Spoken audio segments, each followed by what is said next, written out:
Hello friends, welcome to my YouTube channel HPPSC में। Friends, आज Himachal Pradesh police constable का written test हो गया। ये रिटन टेस्ट बहुत अवेटेड था, बहुत दिनों से इसका इंतज़ार था। तो आई होप कि आपका ये बहुत अच्छा गया होगा और सबकी सिलेक्शन होनी चाहिए। इसके साथ साथ ये मेरे हिसाब से ये रिटन टेस्ट जो था काफ़ी इजी था और जो कट ऑफ है वो भी लगभग 70 अप ही जाने वाली है, 70 से ऊपर ही जाने वाली है। आज मैंने इसको सॉल्व करने की कोशिश की है। तो आपने अगर मेरा चैनल सब्सक्राइब नहीं किया है तो काइंडली सब्सक्राइब माय चैनल। तो चलिए शुरू करते हैं। तो पहला प्रश्न था कि इस सीरीज में कौन सा नंबर आएगा खालिस्तान की जगह पे। तो सीरीज है 200, उसके बाद 193, फिर 179, फिर 158, फिर 95। देखिए इसमें क्या है, ऑप्शन डी इसका आंसर होगा। तो इसमें क्या है कि आपका जो 200 के बाद 193 में 7 का गैप है, 193 से 179 में 14 का गैप है। मतलब ये 7 का पहाड़ा चला हुआ है। फिर आगे आ गया 21 का गैप है। 21 के बाद कितने का गैप आएगा, 7 चौका 28। तो 28, 158 में से 28 गए तो 130 आएगा। तो यहाँ राइट ऑप्शन 130। तो ये पहले का राइट ऑप्शन 130 था। सेकंड क्वेश्चन बी सीरीज का ही है। 51, फिर 49, फिर 44, 42, 40, 37। तो नेक्स्ट क्या आएगा। तो देखिए इस सीरीज को बड़े मतलब उससे समझो कि इसमें देखो 2 का गैप है, फिर 5 का गैप है, फिर 2 का गैप है, फिर 5 का गैप है, फिर कितना 2 का गैप आएगा 37 में से 2 हो गए तो कितने रहेंगे 35। तो राइट ऑप्शन है 35। तो ये भी बड़ा इजी क्वेश्चन था। इसके बाद नेक्स्ट क्वेश्चन है कि भी रणजीत सागर झील, गोविंद सागर झील, महाराणा प्रताप झील और प्राशर झील, इसमें से अलग कौन सा है। तो प्राशर झील, बाकी ये सब मैन मेड है, मतलब और जो प्राशर जो है वो प्राकृतिक झील है। और ये जो हैं तीनों जो झीलें हैं वो मैन मेड हैं। तो इसका राइट ऑप्शन होगा प्राशर लेक, जो कि इनसे बिल्कुल डिफरेंट है। अगला है कि if in a code CAB is written as CAB is written as 312, मतलब 312, BIG written as 297, then FEED will be written as. तो CAB देखो, CAB क्या आएगा, 312, फिर BIG 297। तो अब देखिए फीड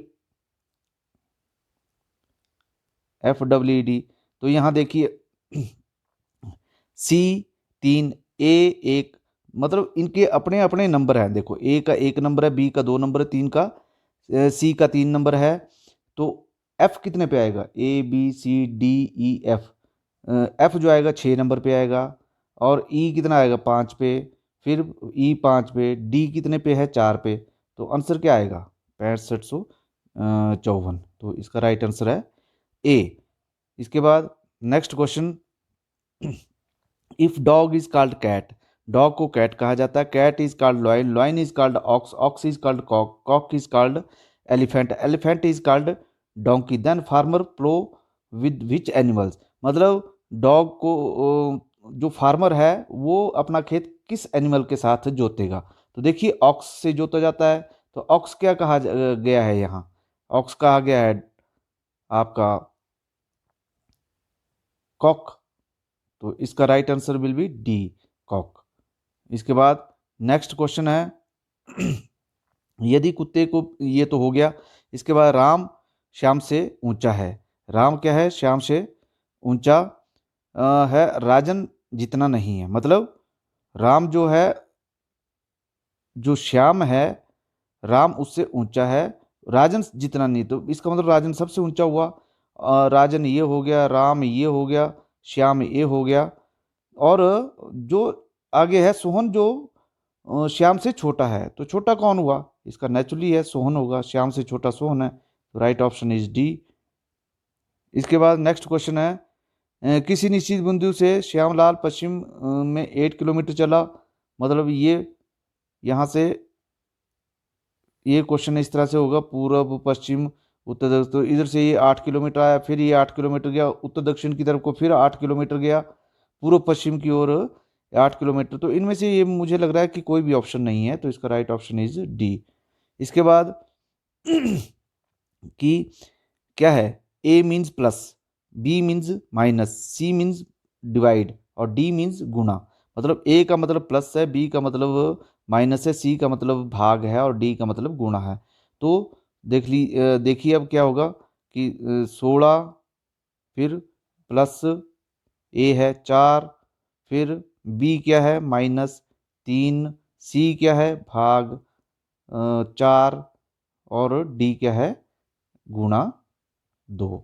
तो क्या आएगा अब देखिए, 16 और 4 20, ऐसे करिए ना, देखो 16 गुणा 16 और 4 आगे 20 और प्लस किया इसको और -3/4 गुणा 2, 2 दूनी 4 हो गया।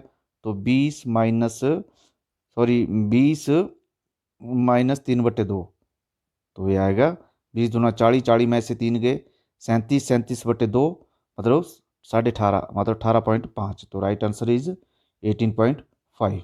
इसके बाद नेक्स्ट क्वेश्चन है, अगर एवरेस्ट का संबंध हिमालय से है तो माउंट आबू किससे होगा? माउंट आबू अरावली से होगा, क्योंकि अरावली जो है राजस्थान में पर्वत श्रेणी है और उसी पर्वत श्रेणी में माउंट आबू शहर जो आता है। Next question, how many boxes are placed. देखिए ये बॉक्सेज का बड़ा टाइम, कुछ क्वेश्चन इसमें टाइम कंज्यूमिंग भी थे, ये बॉक्सेज के भी टाइम कंज्यूमिंग क्वेश्चन थे। इसमें मैंने राइट आंसर आपको लगा दिए हुए हैं और इसको सॉल्व करने का तरीका है कि आप 8 जो है बॉक्सेज बना लीजिए, ऐसे ऊपर नीचे करके 8 बॉक्सेज बना के इसको सॉल्व कर सकते हैं और इसके राइट जो आंसर हैं मैंने आपको ऑलरेडी दे रखे हैं। तो ये काफ़ी टाइम कंज्यूमिंग है, तो मैं इसको छोड़ रहा हूँ। इसके बाद नेक्स्ट क्वेश्चन है, निम्नलिखित में से कौन सा अन्य से भिन्न है? जौ, मूंगफली, सरसों, मटर। देखिए इसमें जो राइट आंसर होगा मूंगफली। क्यों? क्योंकि बाकी जो इसमें से अनाज हैं ये पका के खाए जाते हैं, जबकि मूंगफली जो है इसमें पका के नहीं खाया जाता है, इसको कच्चा ही खाया जाता है। तो इसलिए इसका राइट आंसर इज मूंगफली। उसके बाद इन कोड टुगेदर इज डिनोटेड, देखो together is TOGETHER, together is denoted by किससे?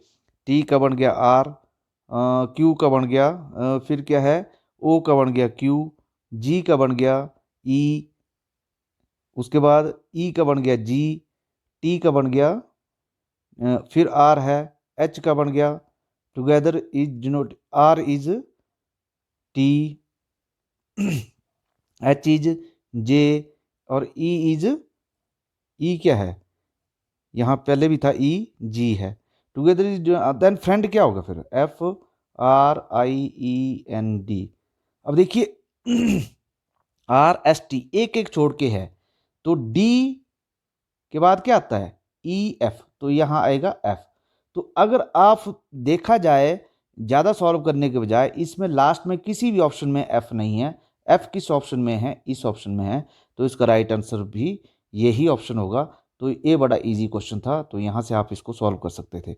नेक्स्ट क्वेश्चन इज 53 छात्रों की एक कक्षा में राम का स्थान 13वां है, ऊपर से 13वां मतलब 13वां है वो, तो नीचे से कितना होगा? तो n+1 आता है इसमें, तो इसमें क्या आएगा 40, इसका आंसर आएगा 41वां।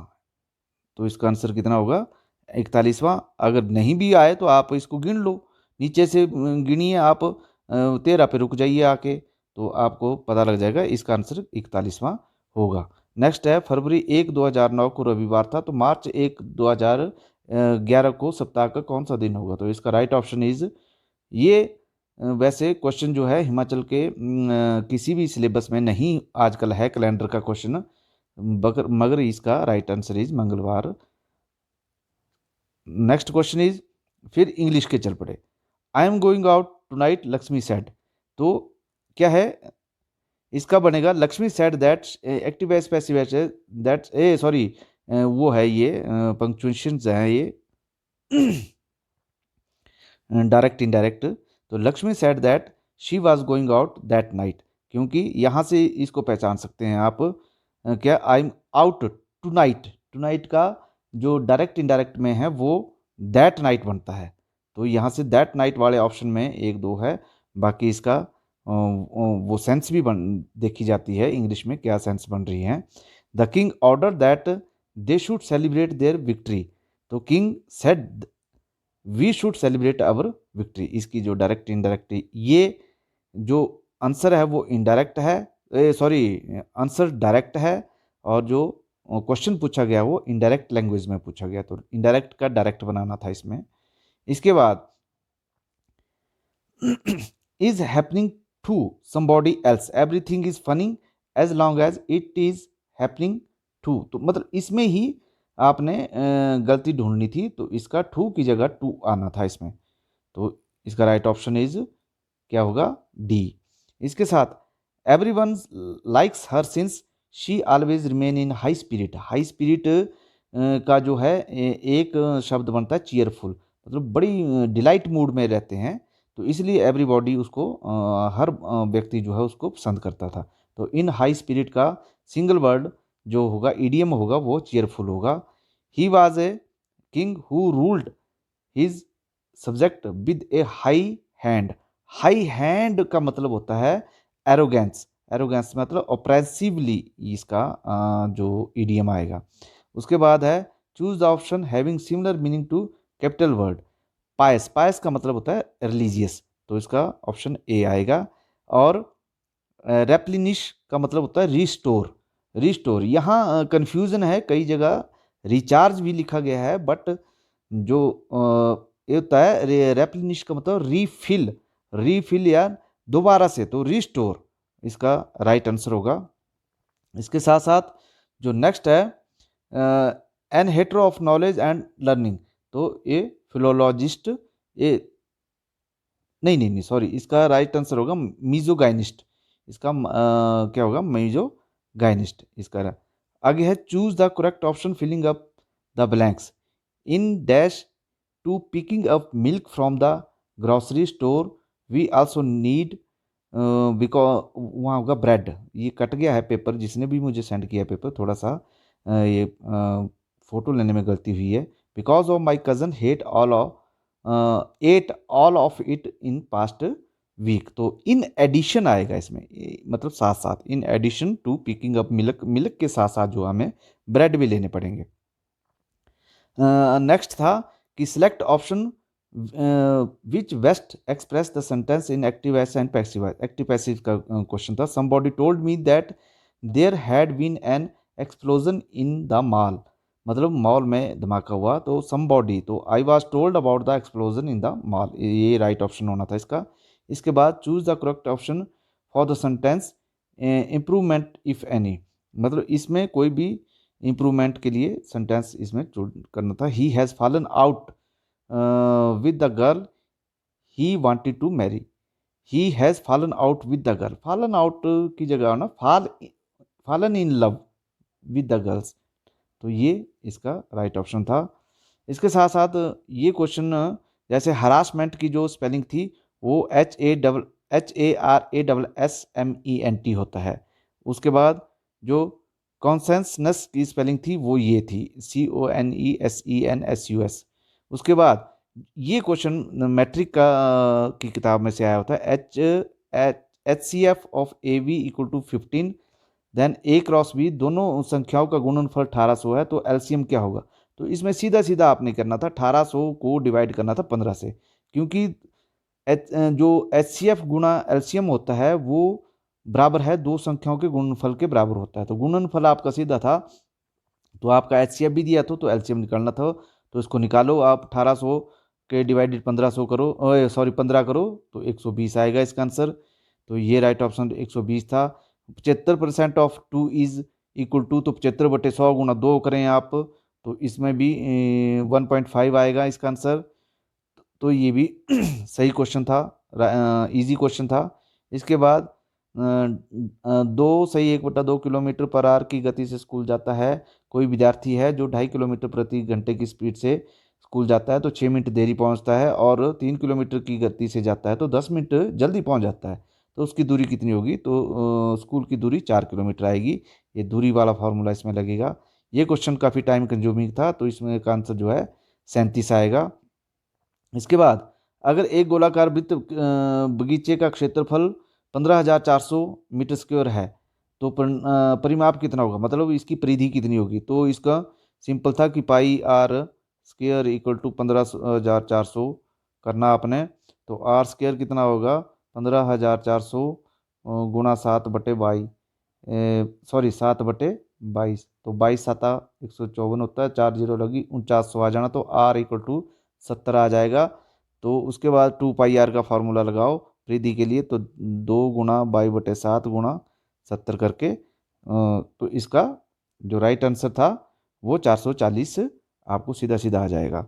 उसके बाद 30% ऑफ एप्पल आउट ऑफ 400 मतलब 450 आर रॉटन, मतलब 450 का 30% निकालना है आपने, वो तो खराब सेब थे। तो इसमें भी सिंपल सा क्वेश्चन था कि 450 गुणा 30/100 निकालो, 2 जीरो चलेगी, 45 तियाँ कितना होते हैं, 5 तियाँ 15, 135 सेब खराब थे। तो सही सेब कितने हो गए, तो 450 में से 135 घटा दीजिए, 315 आंसर आ जाएगा। इसके बाद बिना ऑप्टेन, तो ये साधारण ब्याज का फॉर्मूला लगना, मूलधन गुणा दर गुणा समय बटे 100 बराबर है। तो आपको मूलधन इसमें से निकालना, तो इसमें मूलधन गुणा दर गुणा समय बटे 100 का फॉर्मूला लगा के बराबर है, आप उसको करो। कितना दिया है 8376 जो है उसमें दिया है, तो आपको आना था 8376 गुणा 100 बटे मूलधन गुणा सॉरी दर गुणा समय, मूलधन तो निकालना है, तो ये फॉर्मूला निकाल के आपका 17,450 आंसर इसका आ जाएगा। इसके बाद नेक्स्ट क्वेश्चन था, oil is used for fourth floating process. कौन सा ऑयल इसमें यूज होता है, इसमें पाइन ऑयल यूज होता है, क्योंकि फोर्थ फ्लोटेशन जो प्रोसेस होता है उसमें किसी भी चीज़ को अलग करने का प्रोसेस होता है, साइंस में है ये, 6ठी 7वीं किताब में। तो पाइन ऑयल जो है वो पानी के साथ नहीं मिलता, इसलिए इसको पाइन ऑयल को ही इसमें फोर्थ फ्लोटेशन जो है इसमें यूज़ किया जाता है। और फिर क्या, salmonella typhi bacteria causes life threatening disease of typhoid, typhoid का जो है जीवाणु है ये साल्मोनेला टाइफी, तभी इसका नाम टाइफाइड पड़ा हुआ है। निम्नलिखित में से कौन सिंथेटिक ड्रग्स है, ये एक हेरोइन है जो आजकल बहुत ज़्यादा चली हुई है। इसके बाद इनमें से कौन सा रेडियो धर्मी तत्व नहीं है, तो इसमें बोरोन नहीं है, यूरेनियम, रेडियम, प्लूटोनियम ये सब रेडियो एक्टिव एलिमेंट्स हैं। इसके बाद BCG vaccine is use to prevent, ये ट्यूबरकुलोसिस का है, डिप्थीरिया गलत लिखा है इसमें, डिप्थीरिया और ट्यूबरकुलोसिस में से एक ऑप्शन इसमें हो सकता है, ये कन्फ्यूजन है, काइंडली चेक देख लेना इसमें। इसके बाद colour of light which deviates the least and most, least and most, तो इसमें सिंपल सा फॉर्मूला है आपका, आपने 6ठी 7वीं में पढ़ा होगा, वीब गयोर आर, तो आर और रेड और वायलेट, रेड और वायलेट इसमें कॉम्बिनेशन आएगा, वायलेट और रेड, ठीक है ना। तो रेड और वायलेट का कॉम्बिनेशन है इसमें, क्यों, violet indigo blue green orange yellow और ग्योर, येलो ऑरेंज एंड रेड, तो लास्ट तो इसमें जो कॉम्बिनेशन है वो रेड और वायलेट का आएगा। उसके बाद omega 3 fatty acid is not found in, देखो फिश ऑयल में भी ओमेगा 3 मिलता है, वॉलनट में भी होता है, फ्लैक्स सीड्स में भी होता है, लेटिस में नहीं होता है, ये अलग सा वर्ड है। बाकी ओमेगा 3 फैटी एसिड इन तीनों चीज़ों में पाया जाता है।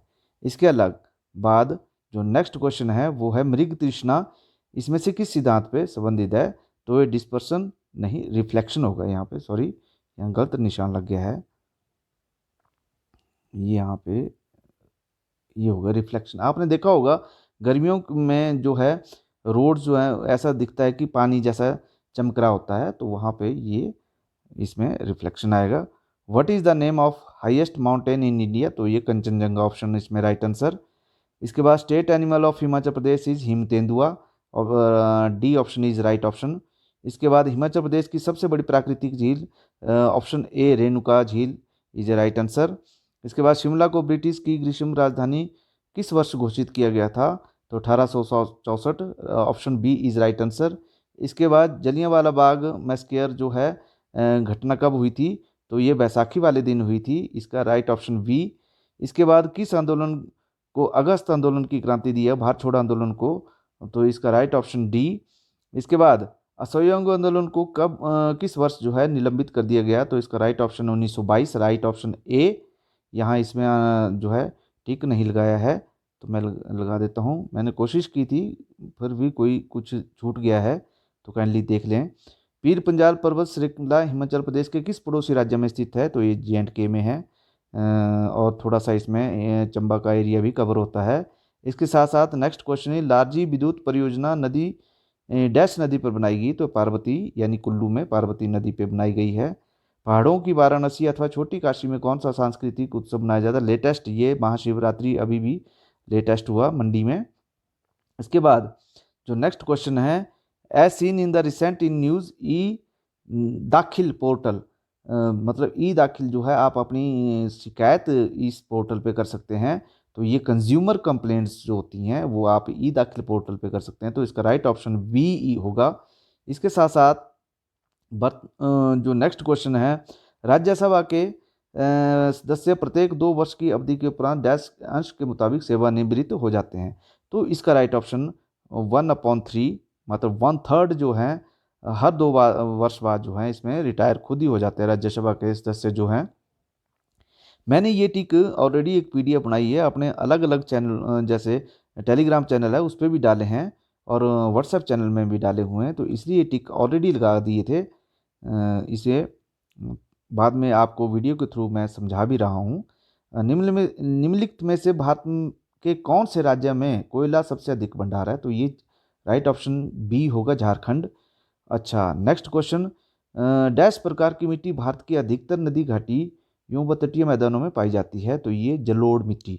ये बहुत ही छठी सातवीं का क्वेश्चन है, ये जलोढ़ मिट्टी, लैटराइट मिट्टी। इसके बाद नेक्स्ट हिमाचल जीके से फिर से क्वेश्चन है, निम्नलिखित में से कौन सी नदियाँ हिमाचल के पर्वतों से ही निकलती हैं? देखिए इसमें जो नदियाँ हैं ये है तो हिमाचल में से जाती हैं, मगर निकलती कौन कौन हिमाचल? जिसमें ब्यास है, ब्यास कुंड से निकलती है, रावी बड़ा बंगाल से निकलती है, और चिनाब जो है ये चंबा से निकलती हैं। तो इसमें देखिए झेलम सतलुज जो है हिमाचल से नहीं निकलती, झेलम हिमाचल से निकलती। तो जहाँ जहाँ सतलुज झेलम है वो तो आपने ऑप्शन छोड़ ही देने हैं। तो इसमें नेक्स्ट ब्यास, रावी और चिनाब, ये जो हैं 3 नदियाँ हिमाचल के ही पहाड़ों से निकलती हैं। इसके बाद नेक्स्ट क्वेश्चन, किस राज्य में मानसून सर्वप्रथम पहुँचता है? तो ये सभी को पता है, मौसम की रिपोर्ट आप ज़्यादातर न्यूज़ चैनलों पे देखते हैं तो केरला में पहुंचता है सबसे पहले। जिसका जन्म पहले हुआ हो उसके लिए एक शब्द अग्रज, हम अपने बड़े भाई को क्या बोलते हैं? अग्रज बोलते हैं। शुद्ध शब्द अनुषांगिक, इसका राइट ऑप्शन ए होगा। सर्वथा भिन्न शब्द है, मतलब किससे डिफरेंट शब्द है सर्वथा? तो सुनसान। सर्वथा होता है सर्वव्यापक, हर जगह। तो सुनसान जो उसका ऑप्शन राइट ऑप्शन होगा। जिस वस्तु को पाने की इच्छा की जाए उसके लिए एक शब्द है अभिष्ट। हम कभी भी मैथ का क्वेश्चन सॉल्व करते हैं तो लास्ट में क्या लिखते हैं? यह अभिष्ट। आंसर हमारा जो अभिष्ट उत्तर यह है। यानी ज़्यादातर हमने थ्योरम्स जब लिखते हैं तो वहाँ से आप आइडिया लगा सकते थे इसका।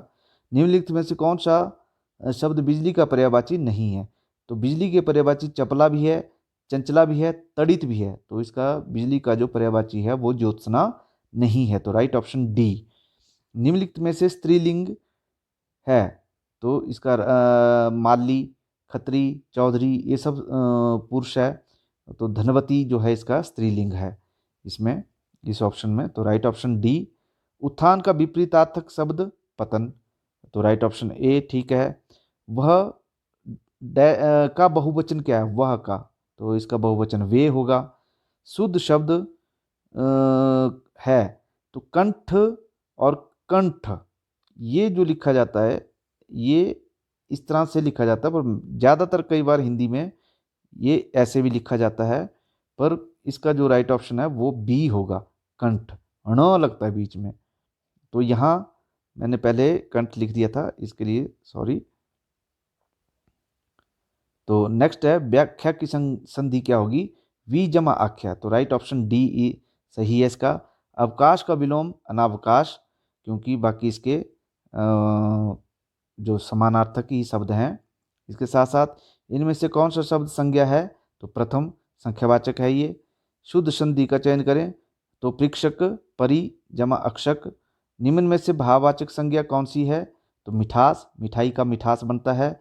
अजल गगरी छलकत जाए, तो छोटे आदमी का अधिक दिखावा, जो भी होच्छापन करता है उसको अजल गगरी छलकत जाए कहते हैं हम। उसके बाद क्वेश्चन नंबर 80, शुद्ध वर्तनी का चयन करें। तो इसमें उत्कंठित उत्कंठित अदाता लगेगा, तो ये इसका राइट ऑप्शन बी होगा। तो इस तरह से ये जो 80 क्वेश्चन थे, हिंदी पार्ट तो काफ़ी इसका इजी था, जीके हिमाचल जीके बहुत इजी थी, मैथमेटिक्स भी इजी था, इंग्लिश थोड़ा लेवल से हाई था, और मेरे हिसाब से 70 से ऊपर मेरिट जाने वाली है। थैंक यू फॉर वॉचिंग, धन्यवाद।